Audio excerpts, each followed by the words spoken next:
નમસ્કાર મિત્રો, હું એડવોકેટ શ્યામ ભાતેલિયા અને આપનું હાર્દિક સ્વાગત છે મારી નવી યુટ્યુબ ચેનલ ટેક્સ અને ટ્રસ્ટ સંવાદ ઉપર. આ ચેનલ પર આપણે સાથે મળીને શીખશું આવકવેરો, જીએસટી, ટ્રસ્ટ એક્ટ વગેરે નાણાં સંબંધિત મુદ્દાઓ, અને એ પણ આપણી સરળ ગુજરાતી ભાષામાં. મિત્રો, ઇન્કમટેક્સ એક્ટ 1961 એ આપણા દેશનો એક મુખ્ય કર કાયદો છે, જે છેલ્લા 6 દાયકાઓમાં અનેક વખત સુધારવામાં આવ્યો છે, પરંતુ સમય સાથે અમુક પ્રાવધાનો જૂના થઈ ગયા હતા તથા કાયદાની ભાષા જટિલ હતી અને અનાવશ્યક કલમોથી ભરેલી હતી. તેના કારણે હાલની આપણી સરકારે નક્કી કર્યું કે હવે એક નવો સરળ અને આધુનિક ઇન્કમટેક્સ કાયદો જનતા માટે લાવવો જોઈએ. તેથી નવું બિલ પહેલીવાર ફેબ્રુઆરી 2025માં રજૂ થયું હતું અને એ પછી પાર્લામેન્ટ સિલેક્ટ કમિટી પાસે મોકલાયું હતું, અને તેમની ભલામણોના આધારે ઇન્કમટેક્સ બિલ 2025 12 ઓગસ્ટે લોકસભામાં રજૂ થયું. નવું ઇન્કમટેક્સ બિલ 2025 જે છેલ્લા 60 વર્ષથી ચાલતા ઇન્કમટેક્સ એક્ટ 1961ને બદલી દેશે. આ બિલ હાલમાં જ લોકસભા અને રાજ્યસભામાં પણ પસાર થઈ ગયું છે અને એપ્રિલ 1, 2026થી અમલમાં આવશે. આ કાયદામાં જે મુખ્ય ફેરફારો કરવામાં આવ્યા છે તેની અમુક ઝલક હું આપની સામે પ્રસ્તુત કરું છું, અને સાથે સાથે સામાન્ય આપણે લોકો સમજી શકીએ તેવા ઉદાહરણો પણ હું આપીશ, જેથી આપણે સરળતાથી સમજી શકીએ. તો ચાલો આપણે શરૂ કરીએ. પહેલો મુદ્દો છે એ છે રિટર્ન ફાઇલિંગ, અને રિટર્ન ફાઇલિંગ કર્યા બાદ રિફંડ મેળવવા માટેના જે કાયદા હાલમાં અત્યારે પ્રવર્તમાન છે તેમાં થયેલા ફેરફાર અંગે. મિત્રો, પહેલાં જે ઇન્કમટેક્સ કાયદો હતો તેમાં એવું કરેલું હતું કે જો તમારું ઇન્કમટેક્સ રિટર્ન ડ્યુ ડેટમાં ફાઇલ ન થયું હોય તો આપણને રિફંડ મળતું ન હતું. હવે આ નવા કાયદાના સુધારામાં આ શરત કાઢી નાખવામાં આવી છે, એટલે તમે થોડું મોડું રિટર્ન ફાઇલ કરો તો પણ તમારું રિફંડ મળશે. ઉદાહરણ તરીકે આપણે વાત કરીએ તો વ્યક્તિગત કરદાતા જેમને ઓડિટ લાગુ પડતું નથી તે લોકો માટે ઓડિટની ડ્યુ ડેટ હોય છે 31 જુલાઈ. ઓડિટ લાગુ પડે તેવા સંજોગોમાં ડ્યુ ડેટ હોય છે 31 ઓક્ટોબર, અને ટ્રાન્સફર પ્રાઇઝિંગ રિપોર્ટ જેને લાગુ પડતો હોય છે તેવા કેસમાં હોય છે 30 નવેમ્બર. હવે રિફંડ ક્લેમ કરવાની અંતિમ તારીખ છે એ રિટર્ન ફાઇલ કરવાની તારીખથી 1 વર્ષની અંદર, એટલે કે માની લ્યો કે હાલ અત્યારે રિટર્ન ફાઇલિંગ છે એ નાણાકીય વર્ષ 2024-25 માટે ચાલી રહ્યું છે, તો તેની રિફંડ ક્લેમ કરવાની તારીખ છે એ હવે 1 વર્ષ વધારી અને 31 જુલાઈ 2026 કરવામાં આવી છે. હવે એક ઉદાહરણ આપું કે માની લો કે આપ સેલેરાઇડ પર્સન છો અને આપે આપની સેલેરીમાંથી 50,000 રૂપિયા TDS કપાવેલો છે, પણ તમારા રિટર્ન ભરતી વખતે આપને જે કોઈ છૂટ મળે છે એ બધું બાદ કરતાં આપને રૂપિયા 40,000નો TDS ટેક્સ ભરવાનો થઈ રહ્યો છે. તો તેવા સંજોગોમાં જો તમે એક ડ્યુ ડેટ, એટલે કે હાલ આ વર્ષ માટે આપણી ડ્યુ ડેટ છે 15 સપ્ટેમ્બર, તો ત્યાં સુધીમાં તમે રિટર્ન ફાઇલ કરેલું હોય તો તમે રિફંડ મેળવી શકો છો જૂના કાયદા પ્રમાણે. પણ હવેથી નવા કાયદા પ્રમાણે 31 જુલાઈ 2026 સુધીમાં પણ જો તમે રિટર્ન ફાઇલ કરશો તો તમને રિફંડ મળી શકે છે. બીજો મુદ્દો છે એ છે LRS, એટલે કે લિબરલાઇઝ રેમિટન્સ સ્કીમ. એના ઉપર જે એજ્યુકેશન હેતુ માટે વિદેશ આપણે પૈસા મોકલીએ છીએ તો તેના પર હવે TCS લાગશે નહીં. એને વધુ વિગતથી આપણે જાણીએ તો એવું છે કે જે અત્યાર સુધી વિદેશમાં જે વિદ્યાભ્યાસ કરવા માટે જે વિદ્યાર્થીઓ જતા હતા તેમના માટે આ એક ખુશ ખબર છે. અત્યાર સુધી એવું હતું કે જ્યારે પણ આપણું સંતાન છે એ વિદેશમાં ભણવા માટે જતું ત્યારે આપણે એને આપણા એજ્યુકેશન લોન છે કે એ રીતે આપણે એમને ફી માટેના પૈસા મોકલતા. તો તેના ઉપર આપણને પહેલેથી જ 5% TCS લાગી જતો હતો. પણ હવે એ કાપવામાં નહીં આવે. એને વધુ વિગતથી જાણીએ તો દર વર્ષે અંદાજે $2.5 લાખ એક વર્ષમાં વિદેશમાં મોકલી શકાય છે, જેનો ઉપયોગ શિક્ષણ, વિદેશ પ્રવાસ, તબીબી સારવાર, સંપત્તિ ખરીદી, રોકાણ, ભેટ કે દાન અથવા નિકટના સગાને મદદ માટે મોકલી શકાતું હતું. તેના ઉપર જ્યારે આપણે કોઈ રકમ મોકલીએ તો 5% TCS પહેલેથી જ કપાઈ જતો હતો. તો હવે એ નવા કાયદામાં એ છૂટછાટ મળી છે કે જો આપણે વિદ્યાભ્યાસ માટે જે વિદ્યાર્થીઓ ત્યાં ગયા છે તેમની ફી ભરવા માટે આપણે અગર એજ્યુકેશનલ લોનથી પૈસા મોકલીએ છીએ તો તેના પર હવે આપણને TDS લાગશે નહીં. જો તમે તમારા સેવિંગ એકાઉન્ટમાંથી જ ડાયરેક્ટ પૈસા મોકલો છો તો TCS લાગુ પડશે. દાખલા તરીકે માનો કે આપનું સંતાન છે એ અમેરિકા ભણવા જાય છે અને ત્યાંથી આપણે અહીંયા બેંકમાંથી 20 લાખ રૂપિયાની એજ્યુકેશન લોન લીધેલી છે અને એ ખાતામાંથી અગર આપ ત્યાં પૈસા એમની ફી માટે મોકલો છો તો પહેલાં 5% લેખે TCS લાગતો, એટલે 1 લાખ રૂપિયા પહેલેથી જ કાપી લેવાતા હતા, જે હવે કાપવામાં નહીં આવે. આથી તમારા ઉપર તરત જ વધારાનો ભાર નહીં આવે.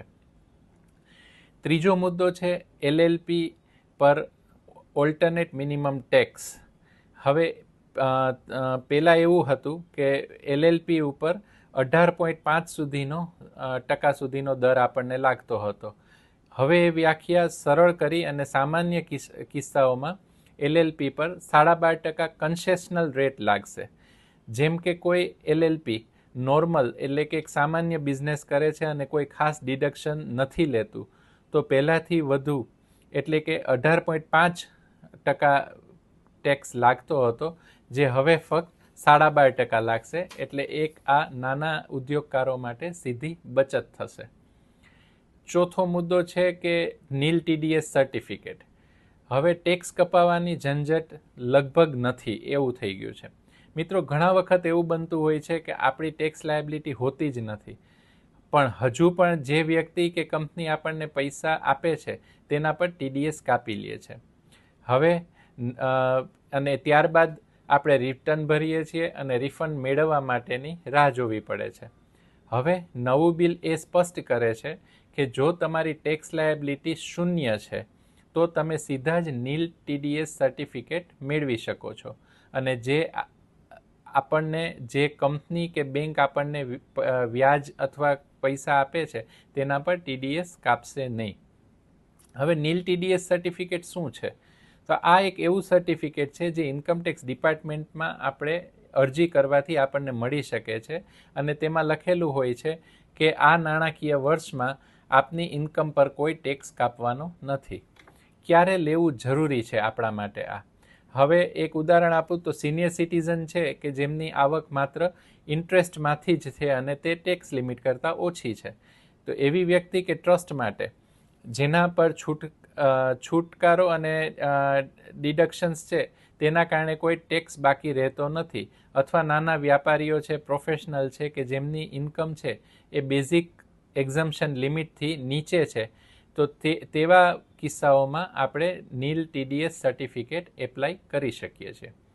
હવે એ કઈ રીતે મેળવી શકાય? તો નીલ TDS સર્ટિફિકેટ મેળવવા માટે ફોર્મ નંબર 13માં આપણે અરજી કરવાની થાય છે અને એ ફોર્મ ઇન્કમટેક્સ પોર્ટલ પર ઓનલાઈન ભરવામાં આવે છે. તેના માટે આપની અંદાજિત વાર્ષિક આવક, ડિડક્શન, ટેક્સ લાયબિલિટી વગેરે એમાં જણાવવાનું હોય છે, તથા આવકના પુરાવા જેમ કે બેંક સ્ટેટમેન્ટ, ઇન્કમ સ્ટેટમેન્ટ, ગયા વર્ષની રિટર્નની કોપી વગેરે અપલોડ કરવાની હોય છે.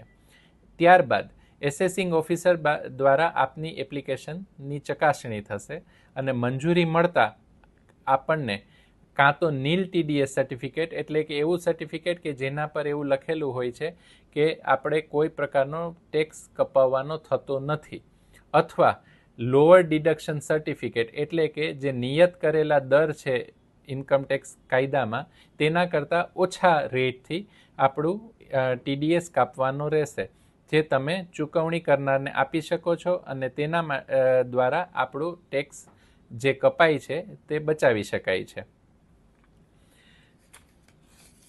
પાંચમું, transfer pricing, loss set of અને હાઉસ પ્રોપર્ટીની ઇન્કમ. હવે ટ્રાન્સફર પ્રાઇસિંગ એટલે શું છે કે ટ્રાન્સફર પ્રાઇસિંગ એટલે કે જે વિદેશ સંબંધિત વ્યવહારોમાં થતા હોય છે એક કંપની દ્વારા તેની સબસિડરીને, તેના પર ટેક્સ લાગે છે. તો અત્યાર સુધી એવું હતું કે ભારતીય કંપની તેની સંબંધિત કોઈ વિદેશ કંપનીને માલ અથવા સેવાની લેવેચ થતી તો તેનો ભાવ માર્કેટ રેટ મુજબ હોવો જોઈએ. પહેલાં કેટલાક પ્રાવધાનો અસ્પષ્ટ હતા, એટલે ક્યારેક ટેક્સ ઓફિસર એક રીતે અર્થ કાઢે અને ક્યારેક બીજી રીતે અર્થ કાઢે. હવે નવા બિલમાં આ અનિશ્ચિત પ્રાવધાનોને દૂર કરવામાં આવ્યા છે, જેથી કંપનીઓને સ્પષ્ટતા મળી રહેશે અને નાના વ્યવસાયોને અનાવશ્યક નોટિસોનો ભાર નહીં આવે. ઉદાહરણ તરીકે સમજીએ તો એક ભારતીય કંપની તેની વિદેશી સબસિડિયરીને 100 રૂપિયામાં માલ વેચે છે, પણ માર્કેટ ભાવ છે 150 રૂપિયા. તો ટેક્સ વિભાગ કહી શકે છે કે આ 50 રૂપિયાનું નુકસાન ઈરાદાપૂર્વક છે. નવા નિયમોથી આ પ્રક્રિયામાં સ્પષ્ટ માપદંડ આવશે. બીજું છે લોસ સેટ ઓફ, સેક્શન 79. એમાં પણ સરકાર દ્વારા જે નવો કાયદો લાવવામાં આવ્યો છે તેમાં રાહત આપવામાં આપી છે. પહેલાં સેક્શન 79 કહેતી કે જો કંપની શેરહોલ્ડર્સ બદલાઈ જાય તો જૂના વર્ષોના બિઝનેસ લોસ કેરી ફોરવર્ડ કરીને એડજસ્ટ કરવામાં નથી મળતા. ઉદ્દેશ હતો કે ટેક્સ બચે અને ફેક એટલે કે ખોટો લોસ ટ્રાન્સફરને રોકવા માટે.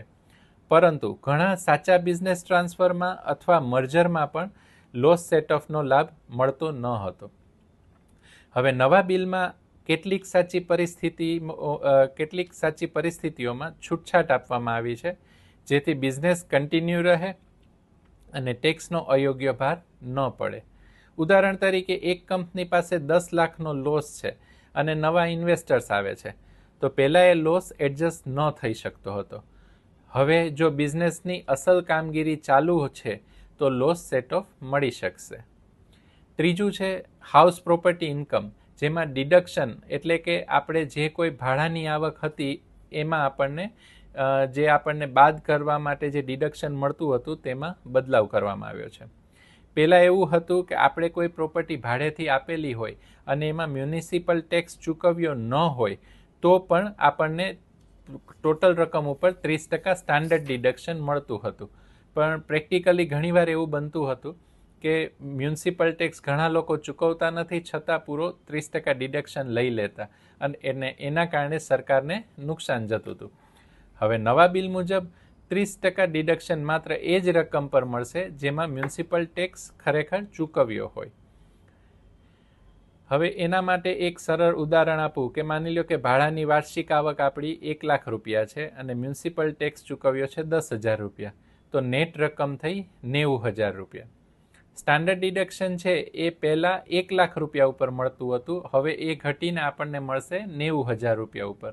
એટલે 90,000ના 30% લેખે આપણે ગણીએ તો 27,000 રૂપિયા આપણને સ્ટાન્ડર્ડ ડિડક્શન મળશે, જે અગાઉ 1 લાખ ઉપર મળતું 30%, એટલે એ 30,000 હતું, એટલે 3,000 રૂપિયાનો સ્ટાન્ડર્ડ ડિડક્શનમાં ફરક આવશે. છેલ્લો મુદ્દો છે NPO ડોનેશનની એક્ઝમ્પશન લિમિટ. NPO અને ટ્રસ્ટને જે ડોનેશન મળે છે તેમના માટે એક ખૂબ સારા સમાચાર આવ્યા છે. પહેલાં ફક્ત એનોનિમસ ડોનેશન એટલે કે એવું દાન કે જેમાં કોઈ દાન આપનારનું નામ નથી, તેને 5% સુધી જ છૂટ હતી. પણ હવે ટોટલ રકમ જે NPOને મળેલી છે તેના ઉપર આપણને 5% છૂટ મળશે. ઉદાહરણ તરીકે જોઈએ તો જો કોઈ NPOને 1 કરોડ ડોનેશન મળે છે તો પહેલાં ફક્ત એનોનિમસ ડોનેશનમાંથી 5 લાખ પર છૂટ હતી. હવે કુલ ડોનેશનના જે રકમ છે તેમાંથી આપણને 5 લાખની છૂટ મળશે. મિત્રો, આ છે નવા બિલના 6 મોટા ફેરફારો જે તમારા જીવનમાં સીધી અસર કરશે. આ માહિતી જો તમને ઉપયોગી લાગી હોય તો લાઈક કરજો, શેર કરજો અને મારી આ ચેનલને સબસ્ક્રાઈબ કરી અમને સપોર્ટ કરવાનું ભૂલશો નહીં. એક છેલ્લી વાત આપને કહું કે અજ્ઞાનતા છે એ ડર પેદા કરે છે, જ્ઞાન છે એ વિશ્વાસ આપે છે. તો ચાલો આપણે સાથે મળી અને ડરને છોડીએ અને વિશ્વાસ સાથે આગળ વધીએ. ધન્યવાદ. જય હિન્દ, જય જય ગરવી ગુજરાત.